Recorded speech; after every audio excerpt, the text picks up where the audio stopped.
John's the one that picks himself right back up, always sees the positive, and moves forward. He's an amazing, caring guy that will do anything and everything that he can to help someone.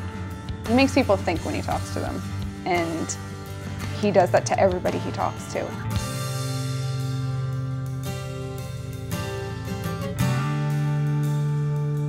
Before my injury occurred, I was actually a project manager for a construction management company. I had my injury in 1990. I first went back to work full-time in 1997. John works in our SNAP, formerly known as Food Stamp program. You know, we are actually seeing many more people come to that program because of the economy. What a case reader is somebody who reviews the cases that are brought in to ensure that clients are getting the support services that they're entitled to. To look at somebody like John, who's been challenged, you know, many times, but again, always will see the positive side of it. I bet you his coworkers feel very encouraged to have him work alongside of them. He takes the time and stops what he's doing to help somebody.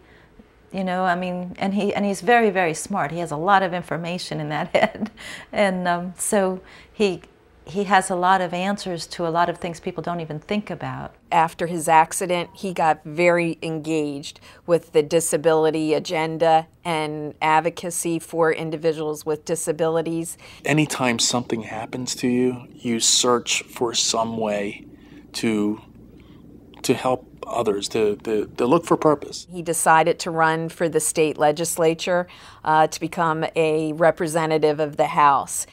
He was going against an incumbent of many, many years, and he did well. I mean, he didn't win, but he did well. To be asked, you know, to provide leadership and to be the voice of the community is a big step for a lot of us, and I think we've acquired that type of equality. Regardless of the severity of his disability, he, you know, fights to remain in community, to remain engaged in community. Because I think community is really life, and that's the interaction of people.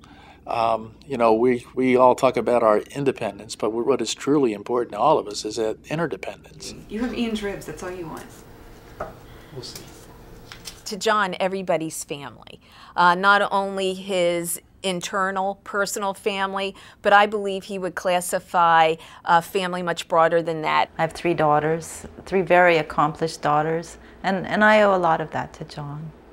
My life would have been a tragedy if I hadn't met Gale and had these girls in my life.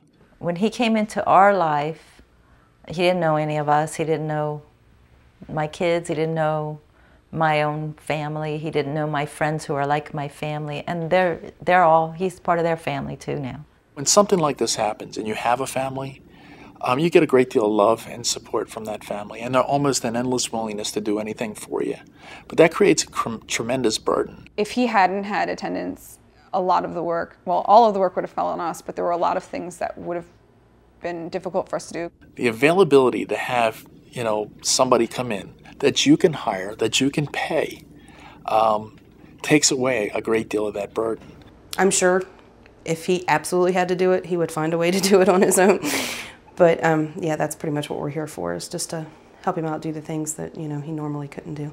It's really not limited to too many things. It's really an extension of the individual. For his life, he wouldn't have the life that he has if he didn't have the attendance. We're just the kind of the side people that just let him flourish, I guess you can say. That's why those types of support services are so valuable, not only from a cost benefit, but because it enables people to stay engaged and do what they're passionate about. The tangent that my life went on that August night was something that provided me a better way of life. There is just no limit to what he sees in other people. The disability is not what gets him the respect, it's his character. I'm still young and I still have a lot more things to do.